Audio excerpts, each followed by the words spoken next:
Finna bring Mike Real in. Here we go. Yeah. Yo. We got a surprise. There ain't no surprise guess. We got the man Mike Real in the building. Look, what we just got through playing was this video by our brother Thizzle, STL. All it's STL night, brother. Yeah, Brother, man. homie Thizzle had the song MLB. But now we got the homie. Y'all don't know how much this is, the homie. Mr. Mike Real. Brother, how's you doing, bro?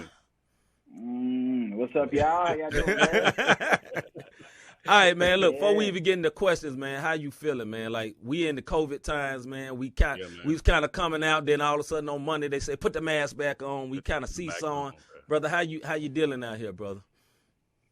Man, doing well, man. COVID hit pretty hard last year. Yeah.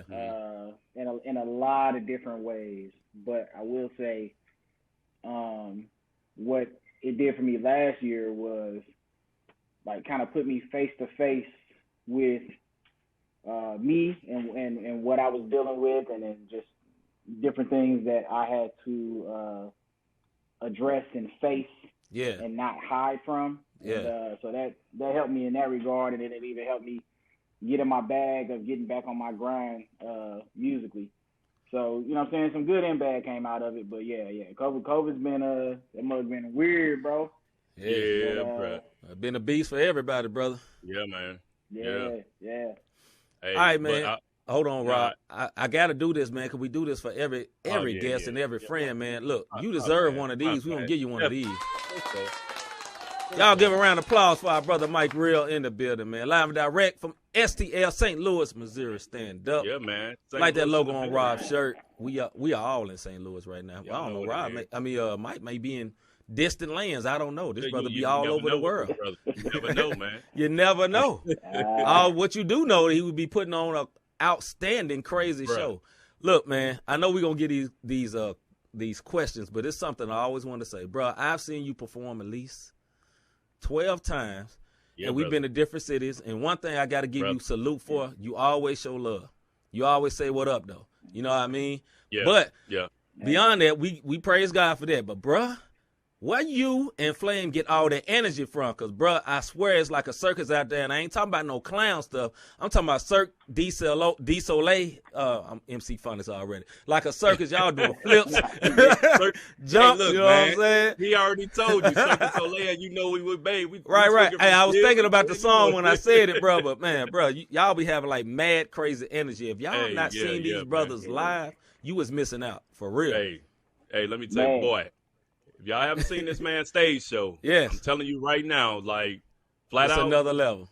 And if you see me or Rob, you would not see that. I'm just saying. No, ever. Ever. Hey, listen. Hey, before this man even got signed and did all this stuff, I did a show with Mike, and somebody decided. Hey, brother, he was already, when he had elevator music, he was already jumping up, and somebody decided to let me go up after this man one time. Why, Jesus? Why?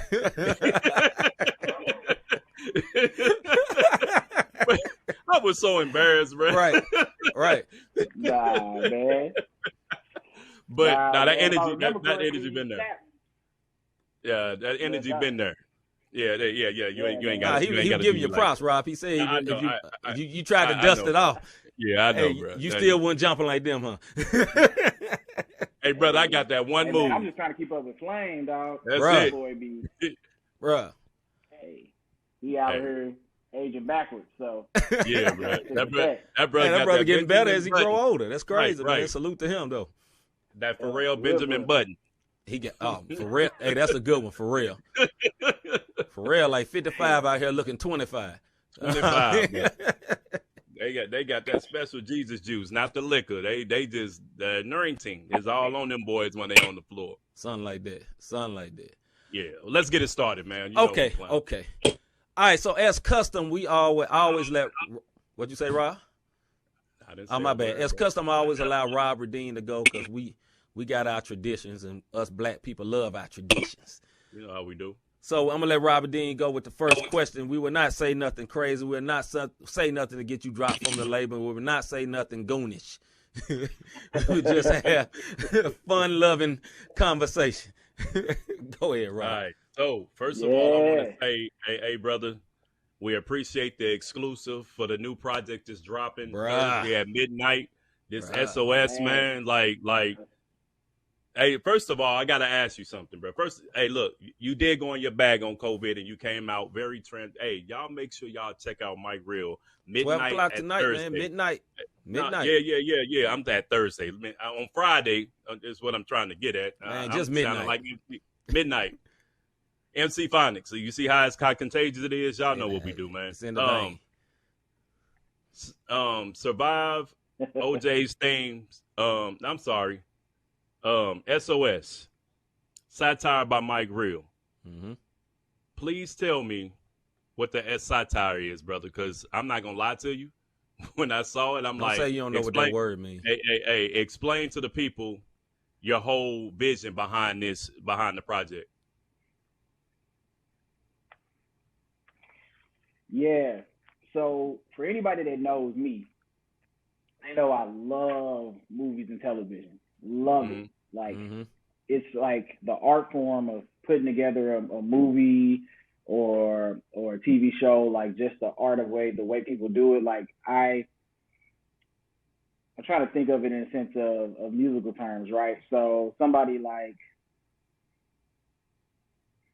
when they think about thematic music and how somebody might take an album and their album is reflective of, let's just say, the Matrix movie, right? So somebody's like, okay, the concept of my album is going to be the Matrix movie, and I'm going to break it down like this. And it's going to be like this, and the first half of the album is going to be the red pill, the second half of the album is going to be the blue pill, blah, blah, blah, blah, blah. Right. You know, that's how artists think a lot of the times. And the red pill and the blue pill wasn't just simply a choice for Neo in the Matrix. There was layers to that concept. And so for me, I've always been like that. I've always loved that in movies. And so like even The Mind of Hollis, my first album was pretty much that. It was a concept of somebody watching a TV show called The Mind of Hollis and gathering from each episode, because each song was an episode, gathering from that what lessons to learn for life. You know what I'm saying? And things that relate to them. Because that's what the art of movies and television is too. It's just more art that relates to people on a normal basis. Yeah. And so for me with this project, it had a different name before, and the name was So Help Me God.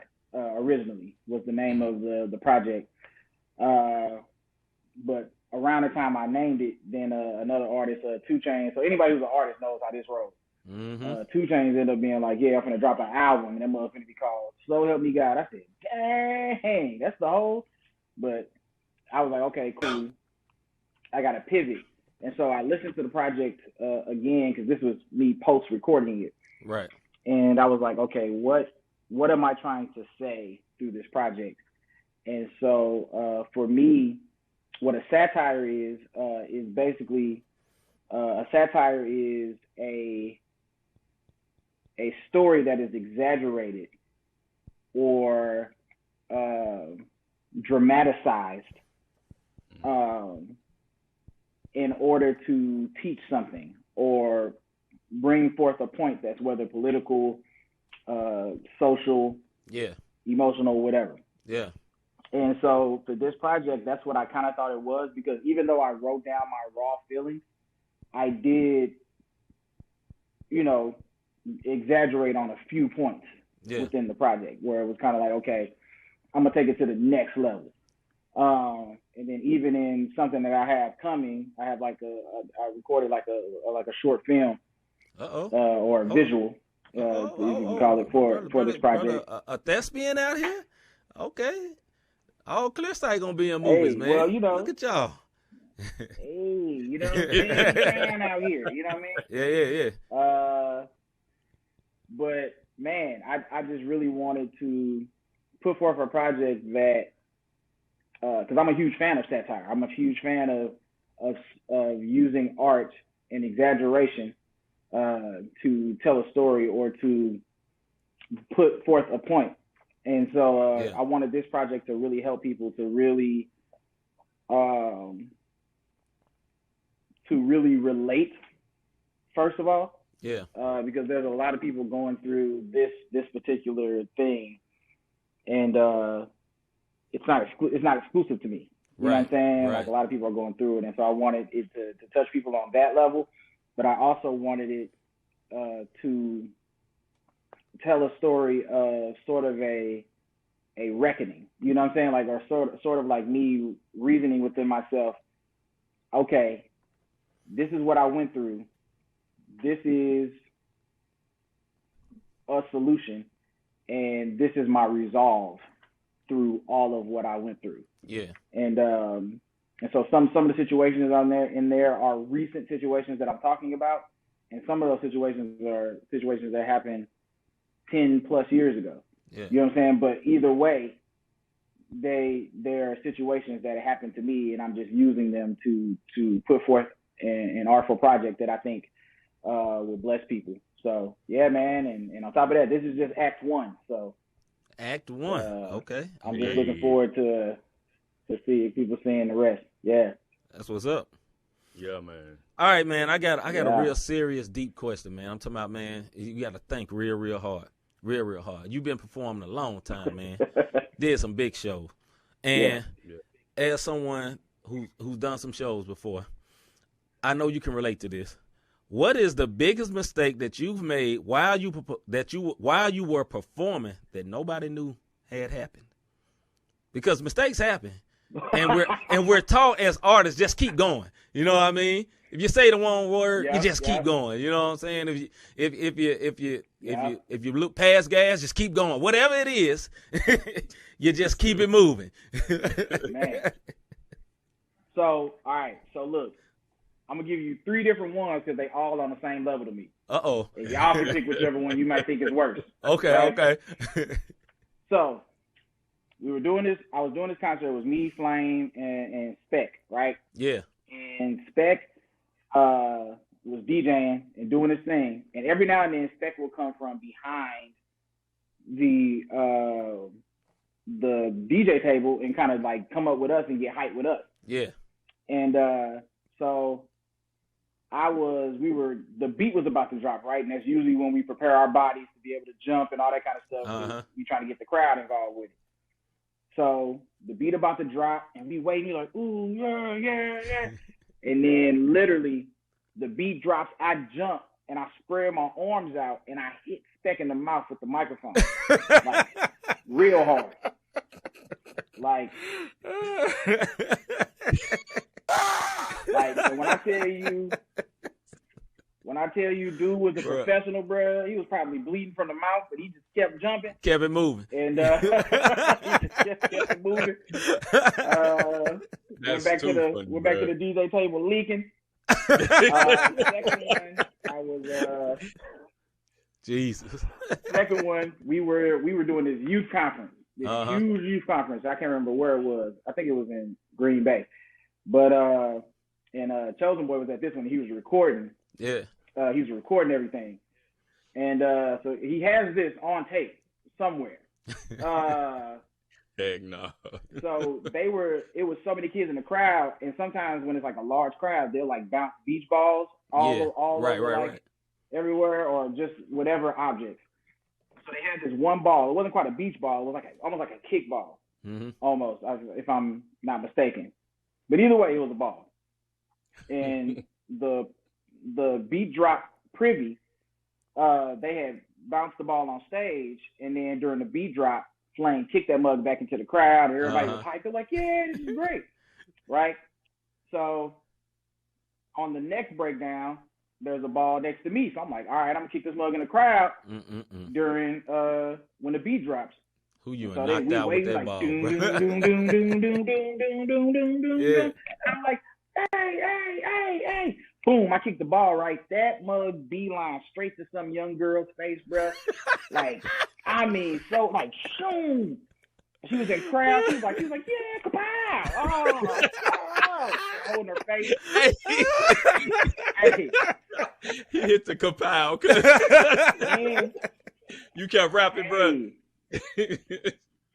I mean, I was like, oh, hold on. I was like,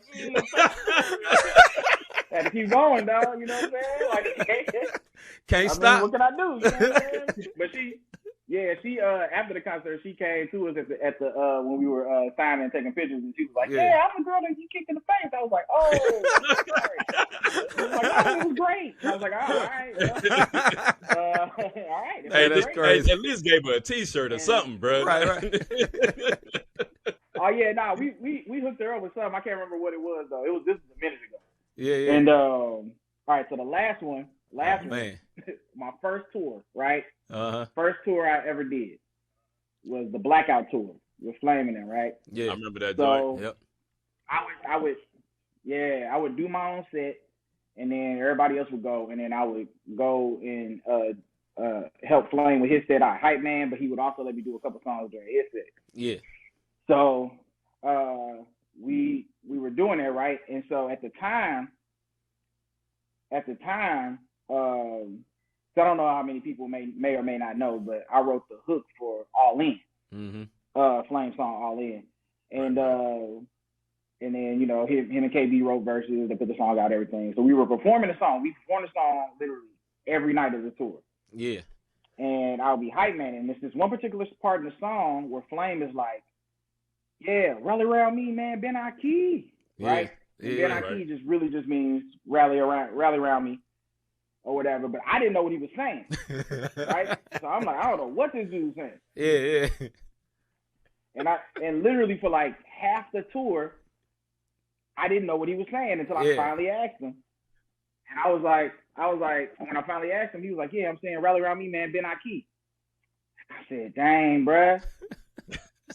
Man, for most of this tour, bro, I've been on stage saying "Rally around me, man, One-Eyed King."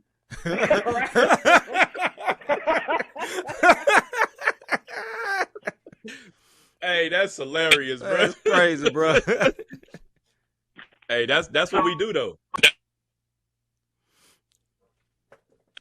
Dude was like, first of all, he was bugging up. Right. Then he was like, "Bro, you was really promoting pagan worship on my tour, bro." The One-Eyed King.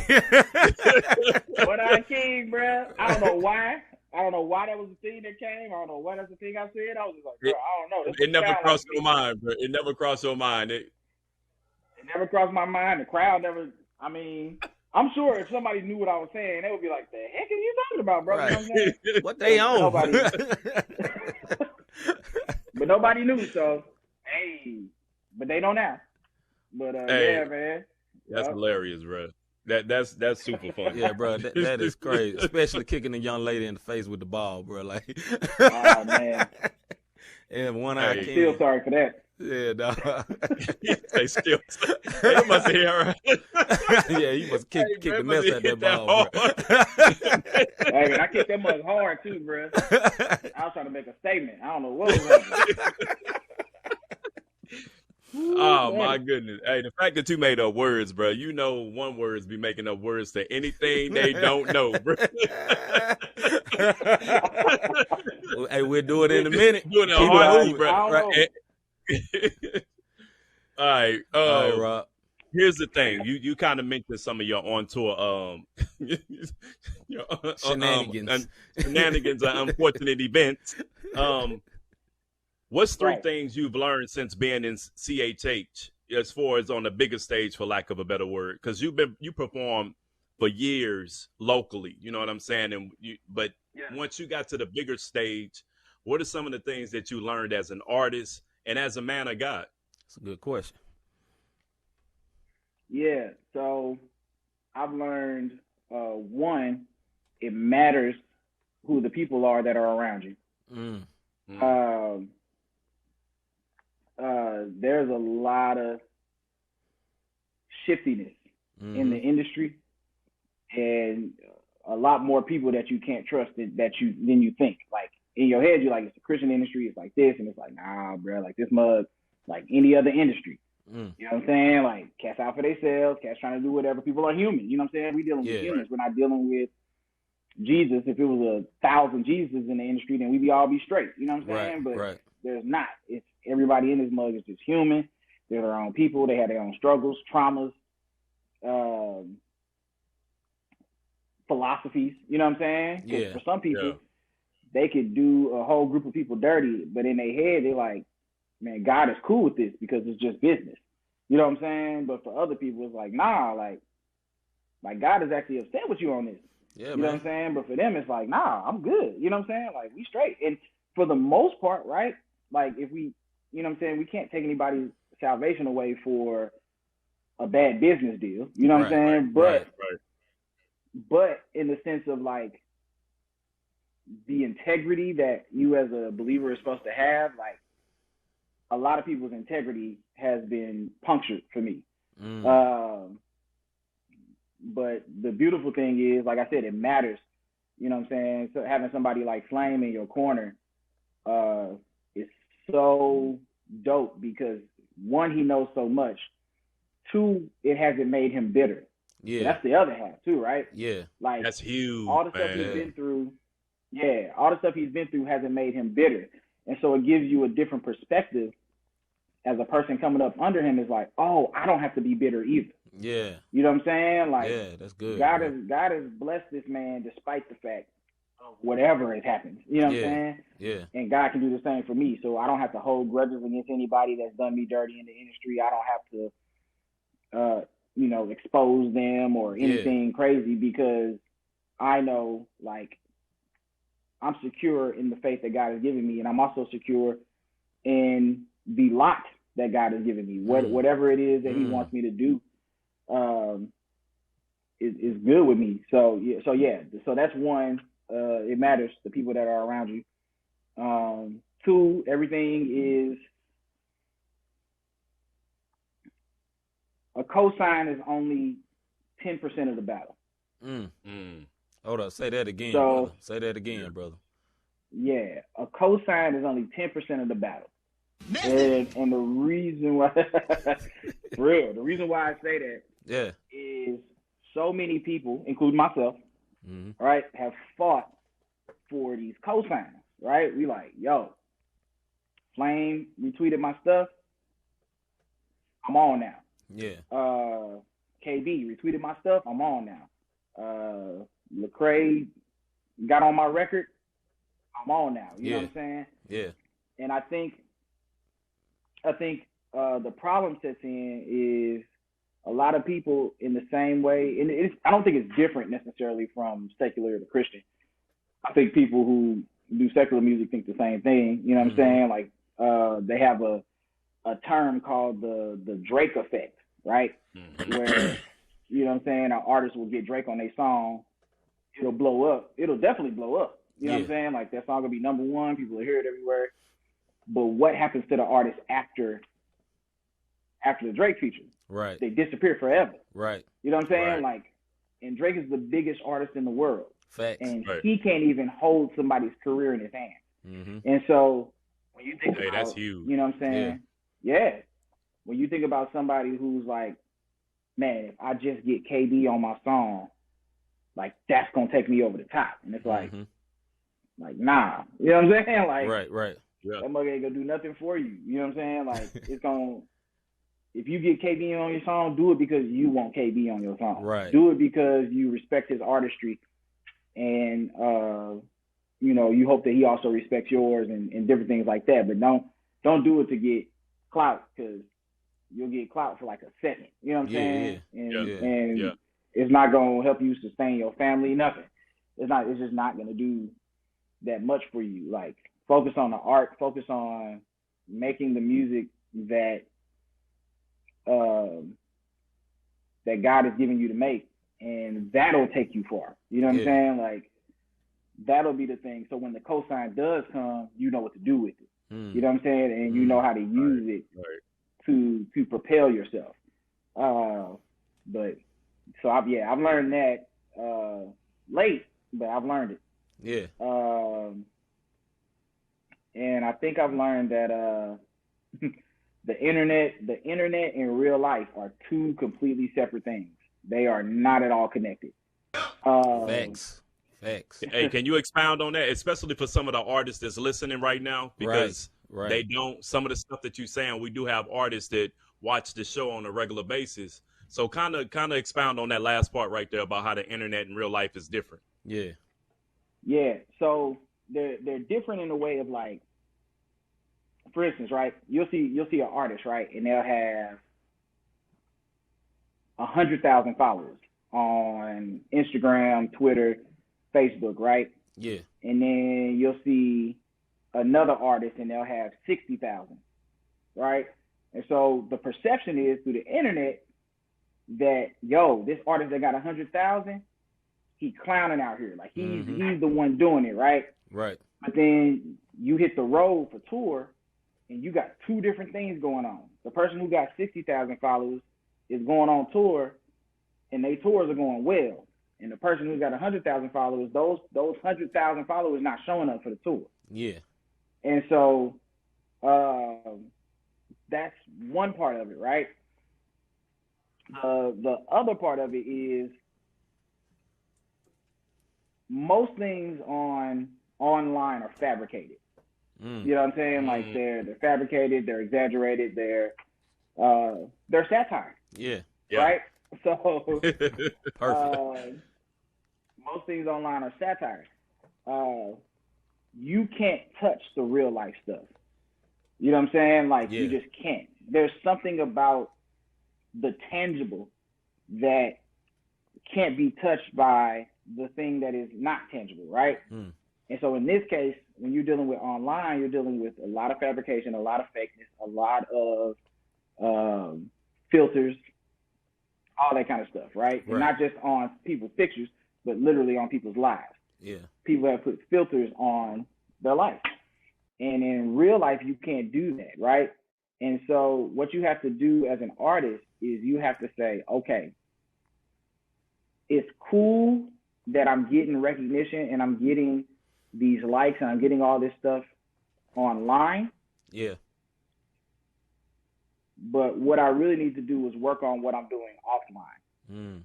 And that could mean a myriad of things, right? It could be, yo, you need to, work on your integrity offline. You need to work on your, your artistry offline. But it also could mean like, look, while you're looking at the person online who's saying, yo, you trash, I don't like your song, I've seen a lot of people actively ignore the people that show up at your concerts and tell you that your song literally changed my life. You know what I'm saying? Like, that's something that you can't touch that. You know what I'm saying? Like that is literally a gift that God has given to show you just how important you are to the mission, right?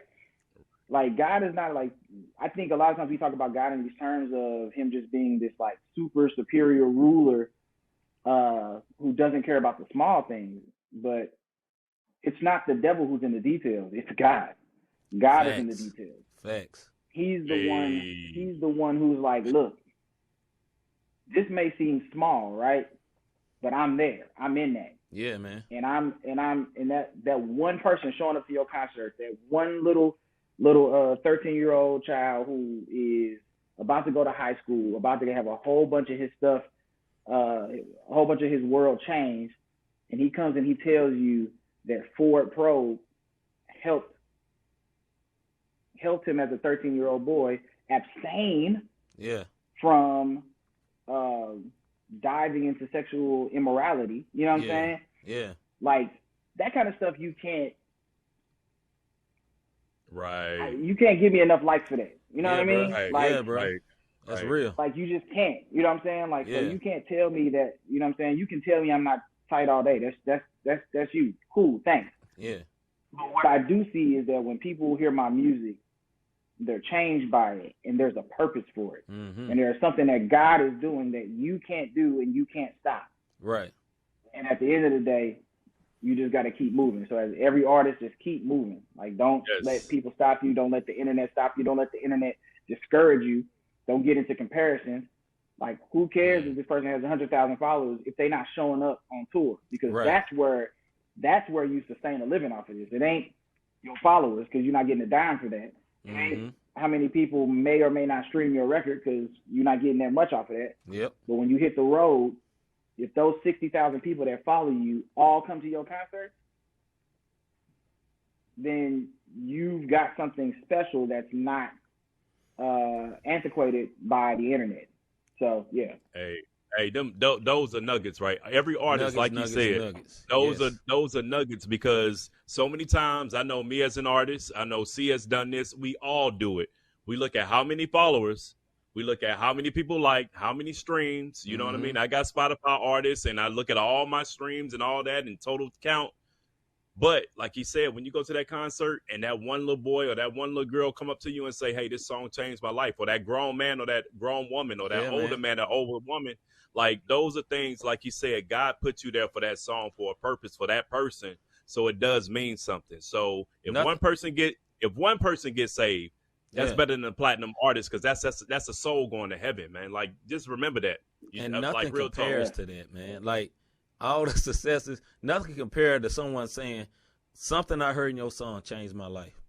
I was going to do this, and I'm not going to do it because you creatively, through punchlines and bars, displayed the gospel and it impacted their heart. Like, nothing is more valuable than that. For real, man. Like, best feeling in the world, brother. Yeah, man. Best feeling in the world. You know, that was good, man. I pray that all the artists that's watching, man, pay attention. Pay attention what's going on. All right, bro, I got a good question for you, man. Another one. You know, I'm in a goofy mood, but this really ain't goofy. What's your process when putting together a song? And do you know it's a hit when you finish it?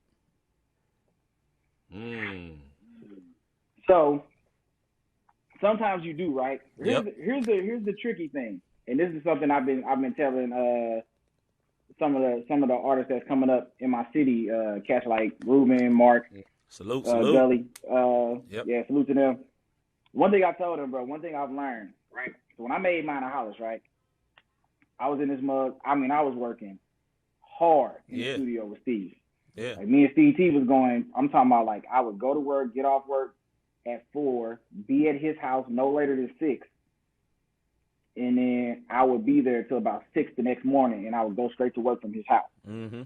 And we would just be working. And so we came up with some songs, right? I had a whole gangling of songs. So the last 2 songs that were made for the project were 100 Bands and No Gravity. So anybody that's familiar with those 2 songs, they came from the homeboy Wes. And anybody who's familiar with Wes, he works a lot with KB, but he wrote the hook for I'm So Free, I Got No Chains on Me. So that's him. Wes is cold as ice. But yeah, so he does a lot with KB right now. But the first song that he ever did for anybody in the industry, he did 100 Bands. Oh, that's what's up. Which I was like, I didn't know that until after the project came out, and he told me, like, you the first person that gave me a chance. I was like, dang, word. So when 100 Bands got done, me and Steve was like, we got one. Yeah. Right? Yeah. We just knew. We was like, God, this the one. Something different about this. Yeah. When we had No Gravity and Derek Minor hopped on it, we was like, yep, we got 2, right? Yeah. So not too long after the project drops, I do this concert with Flame, Aaron Cole. When Aaron Cole was like extra young, he was like first coming out. Yeah. And I think Social Club was there. But it was there, right? So I get on stage. This is like my second time performing these songs. And I get on stage and I'm like, I already know what I'm gonna do.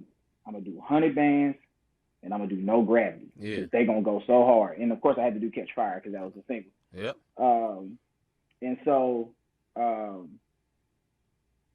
with all 3 of those songs, it's so unique, right? So I do 100 Bands, goes crazy, right? Great. I do No Gravity. They hate it with all their heart. Literally nobody was impressed with that song.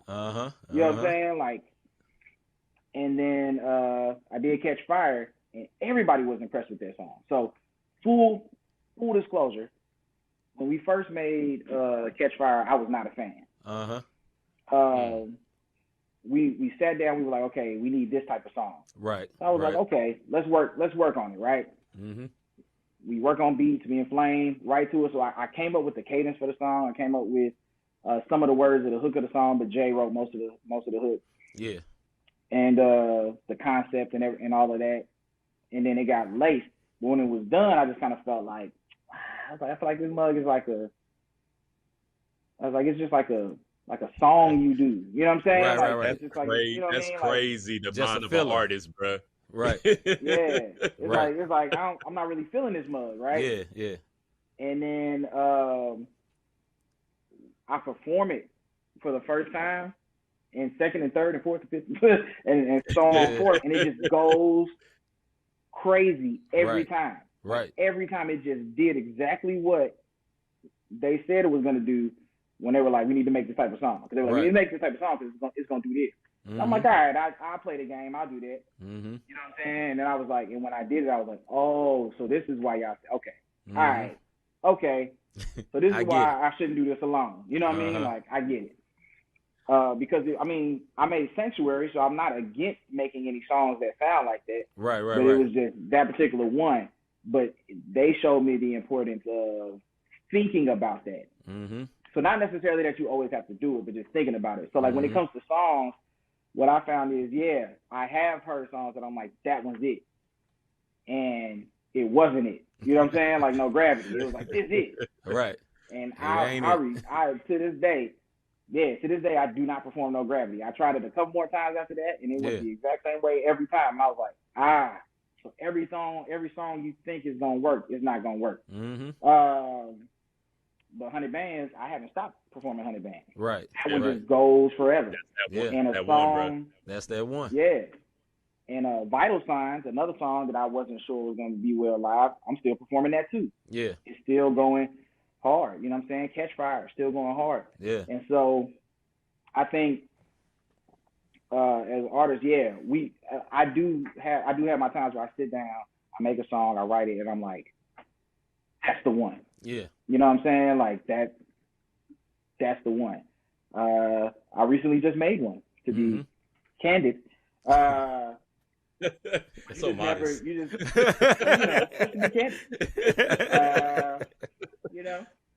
Sit down, be humble. That's right. But I just made one. But at the end of the day, you just don't know what's gonna hit. So it's like, that's why I think it's just important to make the music that you want to make, and then lay it out there for the world to see, because you just never know. Like, even with this project right here, I don't plan on performing any of these songs, but it's gonna be interesting when midnight hits and we see what sticks. Right. So of course, right, I'm expecting for people to like Swamp. Like, when I finish Swamp, bruh. When I finished Swamp, because with Swamp there was so much.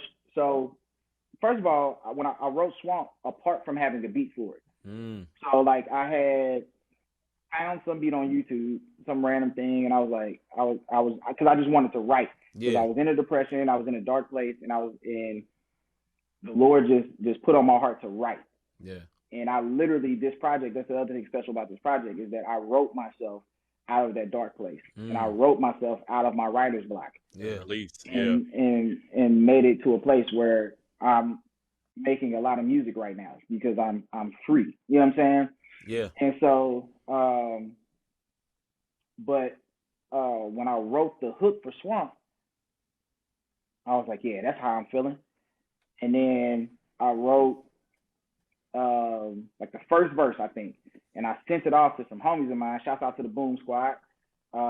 Just a dope production team. Yes, they are. They're incredible, and they're incredible people. We'll get to that later. Yeah. But I sent it to them, and I was like, hey, can y'all make a beat for this? And literally less than 2 days later, they was like, we got this. And they were like, we added this beginning part. Mm-hmm. And so I was like, oh, they said, yeah, we figured you could just write to that and like kind of share your heart before we get into the other part. Uh-huh. And I was like, that's a dope idea. So I wrote, and then led into that. And then when they sent it back, I listened to it and I was like, it needs something else. Let's do another one at the end. Mm-hmm. And so we did another one at the end, and that led into the next song. But when we finished Swamping and we listened to it, it was like, yeah, this the one. But for some people, OJ's theme might hit for them. You know what I'm saying? Yeah. And for a lot of people, Survive might hit for them. Right. Yeah, there's just no telling. So, but right now, yeah, I'm looking for Swamp to be the one. That's what I want, brother. I might have missed another question that you asked. Yeah. Nah, that's good, brother. It's good. Yeah, no, I think it's good. That's the one thing I want to say. Like, your titles, like it's S.O.S. Yeah. So I know at first it was like, so help me God, and then you came up with the S.O.S. theme, and it's not part of my question. I just want to talk about that creativity part about it. How it's S.O.S. Swamp, OJ's theme, Survive. You know what I'm saying? Yeah. S.O.S., which I thought was super dope, how it was intricate. And I meant to say that earlier when I was talking about the vision, but I wanted to give you a salute on that, how you played on S.O.S., especially after the Lord gave it to you when you saw So Help Me God. Mm-hmm. The one thing I want to say, man, is I first heard you back in 2008. You had one of the most fieriest verses on Jason's fight on his Life on Life. Yeah. It was you, Jason, and Thizzle. Mm-hmm. You know what I'm saying? Mm-hmm. And that particular album, it had Trip Lee, JR, Flame, Tadashi, Craig. Like, everybody was on that album, and here Mike Real is. I'm like, yo, who is this dude? Like, he's spitting. Yeah. And, later on, I got a chance to actually meet you. Remy introduced us at an event. You did elevator music. That joint went crazy. And you has always been cool. It's like I show up somewhere and you there and we'll chop it up a little bit. My point is, you started there and you were just Mike Real. You know what I'm saying? Local Mike Real. But you started. It was almost like a preview because you was on this album with all these star-studded cats who went on to do great things in ministry and in the industry. Yeah. And now you're here. Do you feel like your career's come full circle now that you were Clear Sight and you're actually on the same level as these guys? And I'm not talking about popularity. I'm talking about just the impact that your music is having. Yeah. So, full circle, absolutely, man. I went through stages, like even like. Cause you'll hear it on Mine and Hollers too. But that song you're talking about, right? Life on Life. When Jason asked me during that time, it was so many people, and even some people that y'all would deem to be like CHH legends. You know what I'm saying? Who, when they sent their verses to Jason was like, "Hey, this back, rewrite it." And it was cats that had to rewrite their verses several times. Yeah.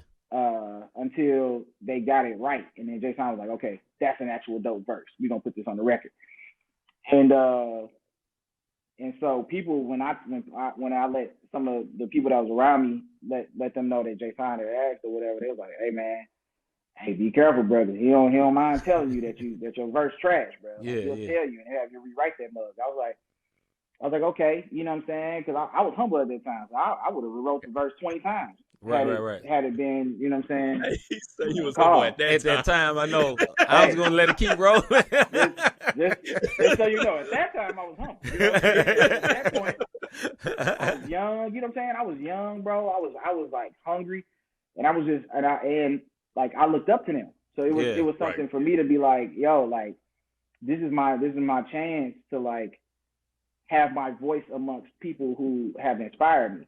Right. And so I wrote my verse, I sent it, and then Jason called and he was like, "Yo, this motherfucker fire."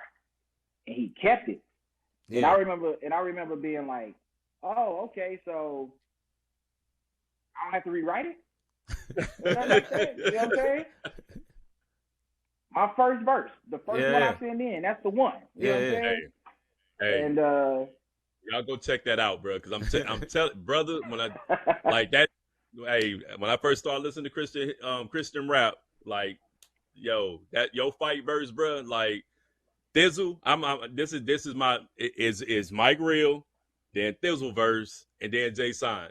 And that's just the way I get. Like I would fast forward just to get to your verse. You know what I'm saying? Like because of the cadence. I'm like, yo, this little dude tight. And then it's like, where you go? And then end up seeing you later. You know what I'm saying? So right. Yeah. That was dope. That also goes to the point of the cosign not meeting much. Right. You know what I'm saying? Right. Because it's not like that put me on the map per se, right? But what it did was that it led me to a Robert Dean. You know what I'm saying? And I was able to connect with him. You know what I'm saying? And that's full circle because we're here, right? Right. And so that's a beautiful thing, man. Because you know, I said on the show, I love both of y'all, man. Like both of y'all was a blessing. You too, so, bro. Yeah, man. I appreciate y'all. So yeah, I feel like it's full circle, man, because after that point, that J-Sign thing, I got a little high on myself, you know what I'm saying? It happened. Guy had to bring me, and guy had to bring me down. When the CDs came out and they said Mike Reed instead of Mike Real, I was like, oh well, nobody will find me now.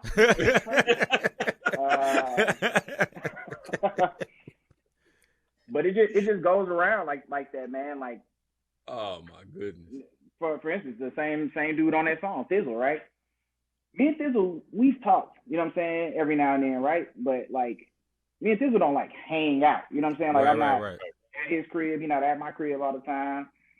Like, we just talked every now and then, right?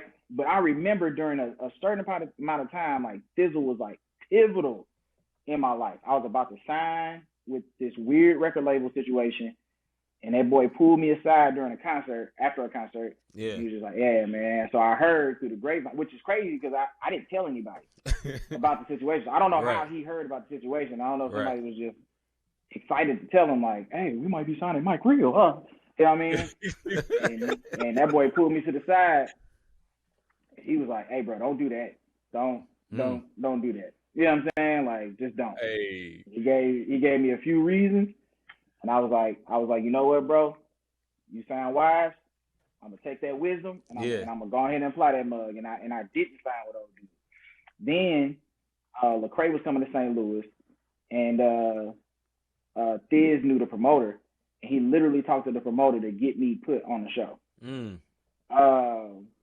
And I just thought it was random. Yeah. So I was like, bro, like, you know what I'm saying? Like, we cool, you know what I'm saying? Like, I love Thiz, like, it's all love. Right. We just don't, you know what I'm saying? Like, that's something, like, I would do for, you know, Ruben, you know what I'm saying? Or my homeboy, or my best friend Leon, you know what I'm saying? But, like, for somebody that I don't quite know that well, like, I don't know if I would do that for them, you know what I'm saying? Like, right. Like, yeah, get them. But he did, man. He looked out for me. And then, I got on that show. I did Sanctuary for the first time. And then when we finished it, me and Steve finished Sanctuary, our version of it anyway. Right. He took it to Thiz's studio thing and let Thiz and Flame were literally the only two left in the studio. And he let them hear Sanctuary. And Thiz leaned over to Flame and was like, hey, man, you should sign Mike. You know what I'm saying? Like, and the rest is history. And so it's just like moments like that, like, again, important the people that are around you. You know what I'm saying? Yeah. You know what I'm saying? Me and Thiz aren't like best friends or anything like that, but he was clutch for me and didn't want anything for it. You know what I'm saying? Like, it was just something he did out of his heart because man, you know who he is. You know what I'm saying? And so stuff like that, I always remember because I'm like, there's no reason I should be where I'm at. Yeah. You know what I'm saying? Even though I'm not where I think I could be, you know what I'm saying? If I put in a little bit more work, which I'm doing now. But even though I'm not where I feel like I could be, the fact that I'm here where I'm at, that's God, man. That's just God moving on the people around me and building it. Yeah, absolutely, man. It's clear to see, man, and it's clear to see, man. Like I'm always rooting for you, brother. Like every time Amen. I know I seen y'all in Mississippi a couple of times, man. And like, okay, one, I'm glad to see y'all. Two, I'm mad that I got to come after y'all. So that sucks, like Rob said. Right. Nah, I'm kidding, man. But nah, I'm out. Me and Rob talk about this a lot, man. I be like, man, I'm so happy for Mike. Yeah. You know what I mean? Amen. I'm so happy for him because, and it's because you just been Mike Real is a perfect name for you because you always been real from day one since I met you. Always been real, man. And it's just dope, man. Because I wouldn't want it to happen to nobody else, man. For real, other than Ruben. Yeah. And I like Ruben. You know, I like both of y'all, man. So I mean, it's really a blessing, man. Rob has some quick hitters, man. We ain't gonna keep you too much longer. Rob, what you got for them quick hitters, man? Hit that boy with the bazookas quick. We're gonna do these quick hitters, man. You just get one word answers, or one sentence. Marvel or DC? Yeah. DC. Ooh, Jesus. Emos or Papa John? Yeah. Especially with the Black Widow. I got the Black Widow shirt on right now. That man said DC. Stop it, bro. Nah, I'm kidding. I like DC too. I love Marvel, but if we choosing this in general, if we choosing movies, that's different. If we choosing in general, DC. I got you. I got you. Yeah. Emos or Papa Johns? Emos. Jordans or Forces? Ooh, I don't wear either. I know you. Hey, look, but hey, tell the people what you wear, because look, when we was at the listening party, boy, what you have on your feet, Mike? When we was at Ruben listening party. You know what I'm saying? It's just like some little, you know what I'm saying? Some little just, walking shoes. You know what I'm saying? Yeah, what's they called, brother? Oh, you mean the Balenciagas? Okay, so no Jordans or Forces. That's what he gonna have on his feet. Because I'm next to him in some, I thought, exclusives. I just had to tuck mine in. I started sitting Indian style when I looked down at his feet. All right, best food you had that's known in St. Louis outside of St. Louis.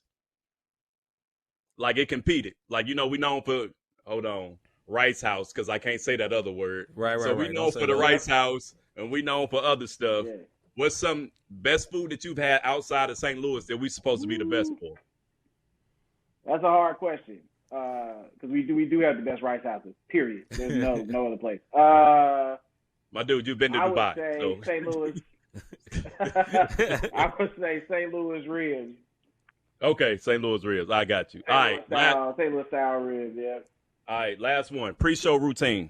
What you got to do? Man, so I can't eat.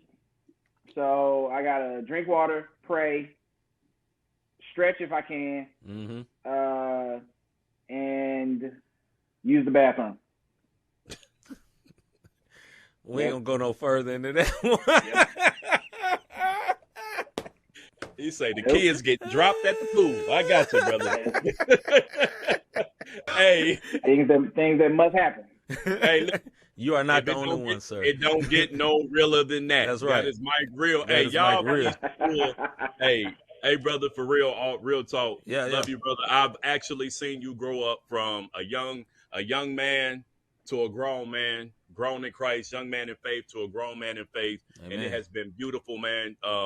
I've had the privilege of kicking it with you and your wife, you know what I'm saying, on numerous occasions. And you have always been authentic, man. Like C said, we've seen you at venues. We've seen you at South by Southwest. And all the artists came out to watch this man perform. And when he got off stage, he came over and chopped it up with me and C. Yes. Yo, all right, I hear y'all, but let me holler at my boys real quick. Right. So, hey, the love, bro, like, this ain't no fluff because we on camera. This is just saying salute to you, man, for truly being real and authentic, man, and not being Hollywood. Even though you're not humble no more, you've always been humble to us.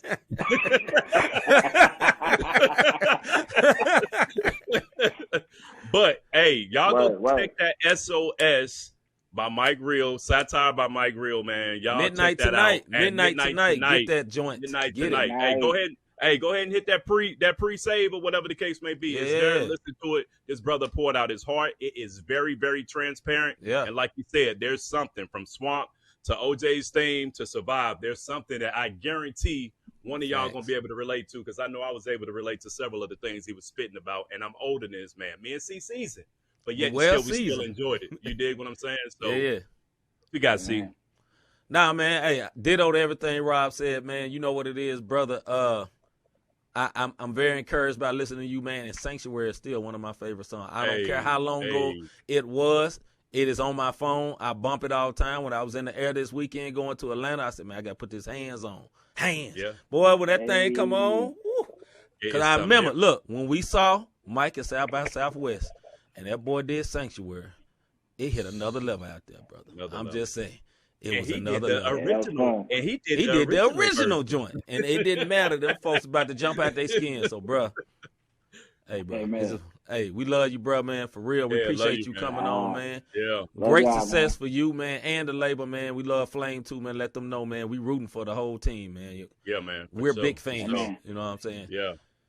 And we got to get you on again, man, because we're going to talk about CHA stuff, man, but we run out of time. We ain't got time for that today. Hey, it's all good, man. I'm ready to come on whenever, bro. And I got Act 2 in the works, so. Yeah. Hey, Act 2, we got you then. We need that visual. Brother. Yes, sir. When you get that visual, let us know. Yeah, we will run that thing right on here so everybody can see it, bro. Hey. Yes, sir. Yep, gotcha. All right, bro. All right, bro. Gotcha. Till next time, man. Salute. All right, man. Love y'all. Yeah. You too, bro. Love you, man. All right. Hello, this is your boy Dan Miner. Right quick. So, yeah, big salute to our homie Mike Real coming through, man. Dropping all them nuggets on top of nuggets. Hey, look, I know y'all had some questions, but that brother was in his zone dropping those nuggets, and we didn't want to intricate. I'm sounding like MC Phonics. We didn't want to. It is late, brother. The hour is late. We didn't want to put